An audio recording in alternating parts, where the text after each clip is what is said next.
guide your journey into Cabernet Sauvignon magnificence.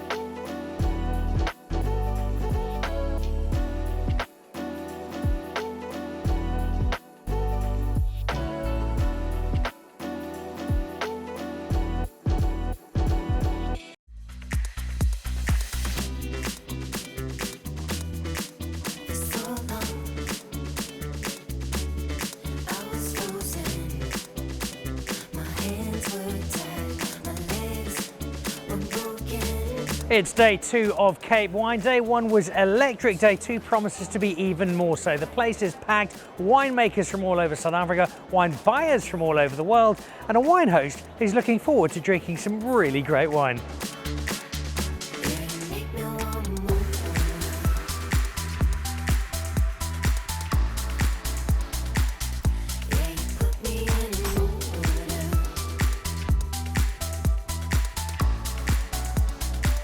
Now the sound's even louder than usual. That's because of the crew of Jordan fans are kicking up a racket while we're trying to have a conversation about wine.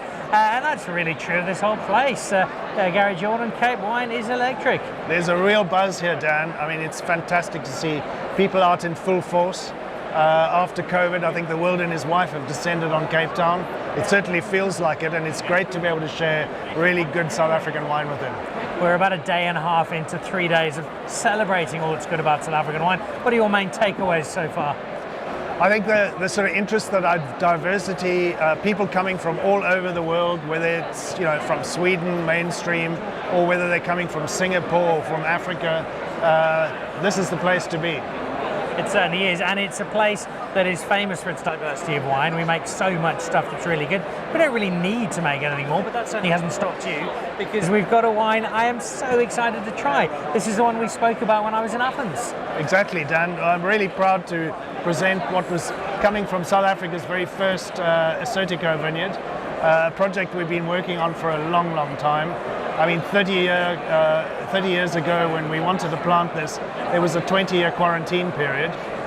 It's now finally hit the bottle and given us the excuse to buy amphora and all sorts of interesting things to be able to go back to our roots. Talk to me about the planting of this in the context of the main theme of Cape Wine, which is sustainability. Yeah, so when you look at what's happening worldwide now, I mean, next week I'm harvesting Chardonnay in Sussex. Who would have thought that you could do this? But going back to South Africa, I mean, look at global climate change and look at what happens when you look at a variety such as assyrtiko. It's got this really incredible racy acidity right through from start to finish, and that you only get because it's a variety that copes with the heat and dry conditions. And what better variety to plant in South Africa than assyrtiko? We share a love of Greece. You've been spending many years there. I married into a Greek family, and so this is as excited as I've been to try wine this year. So if I can impose upon you the pouring duties and try some Jordan assyrtiko. Definitely. So this is the very first vintage. These are 3-year-old vines. The mother block is planted at Jordan, and in fact when you look at www.assyrtiko.com, that points to the top of Jordan Wine Estate. So cheers. Cheers.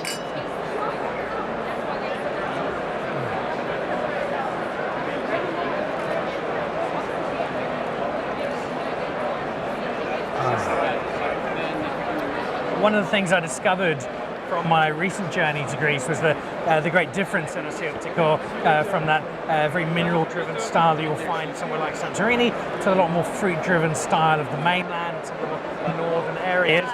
This seems to take more of its cue from that island style. I think so, and that was our hope. It's planted within sight of the sea. We're looking down directly at False Bay. You get that sort of sea breeze coming off, and I think that has added to both the minerality and to the saline characteristic that you get from it. But we're really excited with what came off. I never realized how late it was going to harvest. It literally comes in after Cabernet, which for most producers, that's about the last variety in Stellenbosch. But right through, perfect berries, most incredible natural acidity. You're really looking for oysters or some really nice fish to have this with. Or a Greek beach, I think, would also work rather nicely. Exactly. Is this just going to be a little niche on the South African wine horizon, or do you think 10, 20 years' time we might be talking of assyrtiko as a South African regular? I think the way that it's being planted and the way that I see some of the cuttings leaving Jordan, going to Mullineux, going to Seine Vineyards, a number of producers now planting assyrtiko to be able to see how this copes in a drier climate like we have. I think it's going to be perhaps not as largely planted as Chenin, but certainly going to be one of those interesting varieties that South Africa can easily grasp. Well, when it does, we will have you foremost amongst those to thank, and Cape Wine 2022 as the platform from which Jordan Assyrtiko said hello to the world.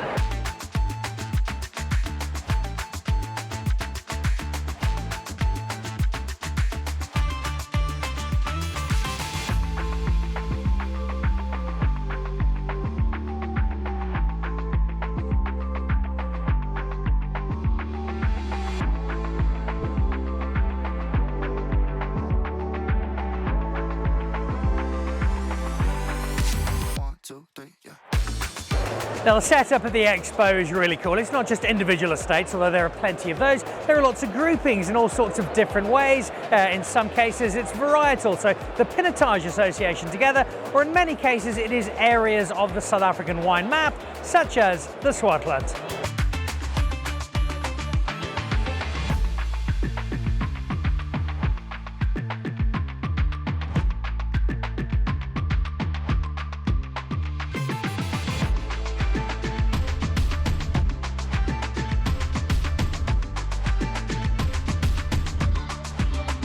Yeah, it's been incredible, you know, we haven't had this, in Afrikaans we call it samensyn, of people getting together, the energy of people enjoying wine, people exhibiting wine.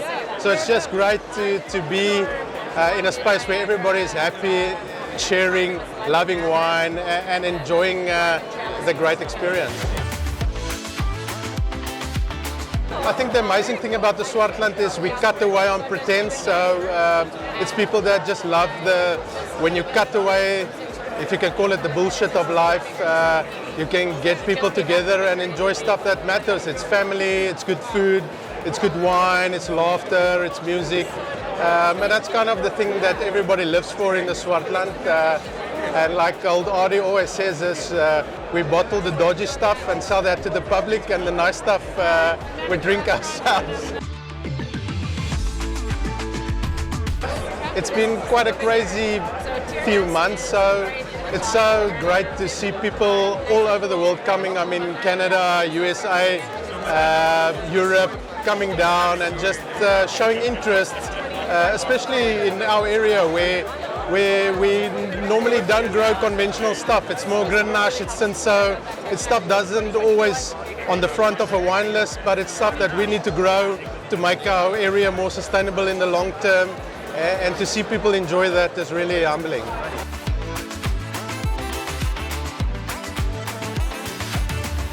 All right, halfway through day two. Ernie, how's Cape Wine going for you? I've just arrived. I've just arrived. So it's only officially started? No, I was here yesterday, but I've just arrived now, and it seems quite busy. A nice vibe, there's a nice buzz here.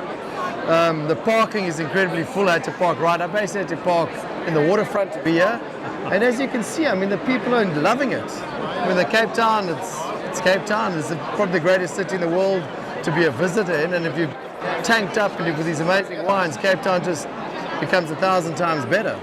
You've been swamped by people. Swamped by people. What's the response from people? What are the international wine buyers and sommeliers talking to you about this year? Well, those that I can understand, look, there's a lot of foreigners that I don't understand what they're saying, and it's very difficult to cut through those accents. But I think the guys are, obviously it's nice to be back. Cape Wine hasn't been here for a couple of years, and I think the level of quality has just gone up. I mean, there's amazing producers. Look, obviously I'm biased about the Swartland, but all over there's an incredible focus on what's truly South African and what's specific to an area, which is amazing. How important is it for you, with your own philosophy around wine, to have sustainability as such a key issue for this? I don't know, what does sustainability mean? It's a good question. Yeah. What does it mean to you? To me it means, well, firstly we would need to be financially sustainable, Which is an important one. And that's the most important, because if we're financially sustainable, we can be socially sustainable, and that's a big thing. You know, we employ people, farm vineyards, and we need labour and we need people. So the only way to be sustainable is to be financially sustainable, that we can employ people. What excites you most about South African wine at the moment? So many questions. I don't know. It's almost for me like we're just sort of still scraping the surface of the potential here. Really are. And the interpretations of wines is becoming much deeper with every vintage that goes on. When people, young guys, are getting more experience. I don't know. I think the next 10, 15 years is good. I was saying it 15 years ago. But fuck's sakes, you know, I'm 50, so I think for the next 15 years, it's going to be amazing just to see the focus, the microscope on what is South African wine. Finally, Vogue magazine. You sure it's finally? Finally, Vogue magazine out of New York. I've never been on the cover. Finally, Vogue magazine out of New York a month ago described your 50th birthday party as the Kim Kardashian birthday party of the wine world. Yeah. Was that a fair description? Yeah, listen, I mean, they've clearly never been to Sultana Bay. Yeah, so we said, looks like Greece. No, it's not like Greece. It's all in your mind. No, it was a good party.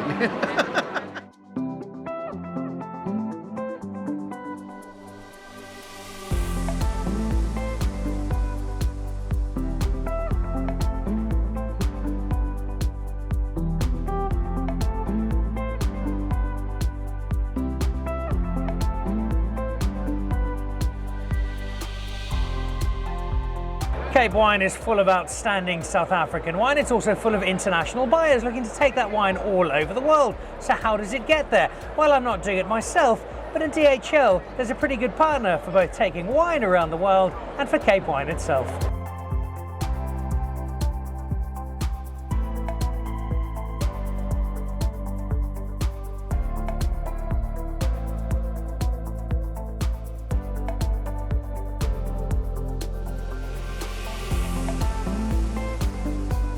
Now, if you want to know the measure of a really good sommelier, here's a man who's tasted every single wine on the floor twice and doesn't look like he's had a sip. This is sommelier heaven, isn't it?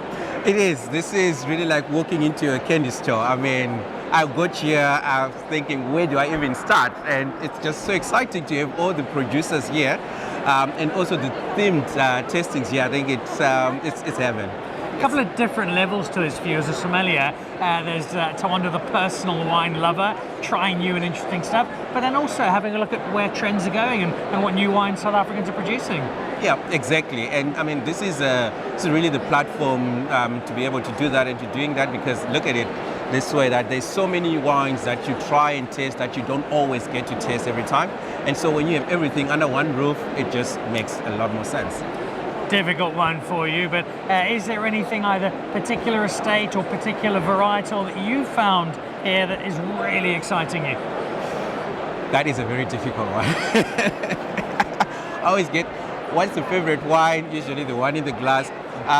But I think, all in all, the quality, I must say, the quality has greatly improved over the years, and it's some really cool stuff. There's a Carmenier on that side from Carmen Stevens, which I think is really phenomenal. We tasted some funny wine from Long Range Skebenga, which is quite interesting. And then the guys from Swartland, I think the wines from there, that whole little walkway has got some amazing stuff to try. So you cannot really pick a favorite, but I think the different places, different themes are showing great stuff. And you've got to do your research properly, because this is not just Tawanda hanging out and having fun. You've got a rather important event next February, and this is almost like a university course, isn't it? That's correct. That's correct. It's just a little unfortunate that most of the wines we're going to be tasted on an international stage are not from South Africa. So I competed last year in Cyprus, and the first wine we got was a Ferment from Hungary, and I had not tasted Ferment a lot. But I mean, getting to tasting like this, if I can polish my palate as much as I can, taste as many from here, we'll see when something else comes. Hopefully they will have a South African wine and I'll have an advantage.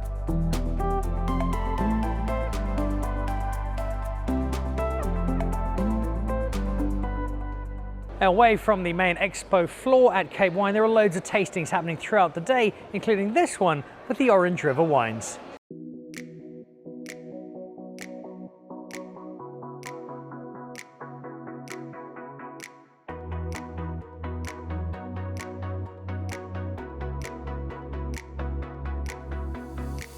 Okay, ladies and gentlemen, welcome to the Northern Cape Wine Experience. Thank you for joining us. Thank you for sacrificing your time. I hope you will find it informative and interesting, and I'll try to keep my section very brief so we can get to the good stuff, which is the wine in front of you.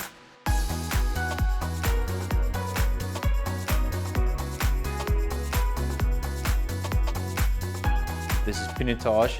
It comes from a single block of wines planted on the outer soils in the Grootdrink area. This is mostly American oak barrels.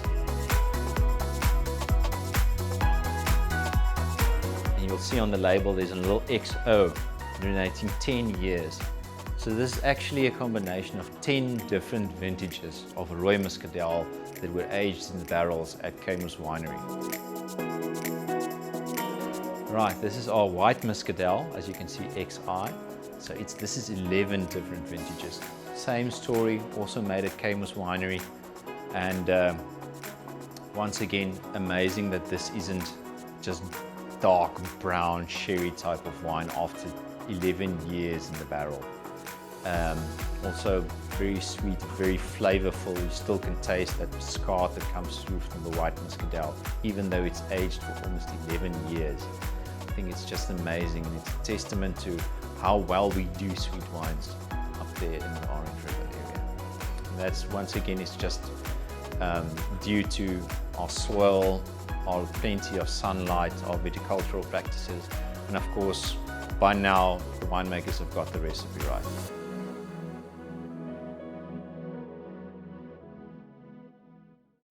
So from the mad and wonderful characters of the Swartland to Orange River and some fantastic sweet wines and a whole host of people in between, day 2 of Cape Wine has been fantastic. Another packed house, another great success, and the only thing to do now is prepare for day 3.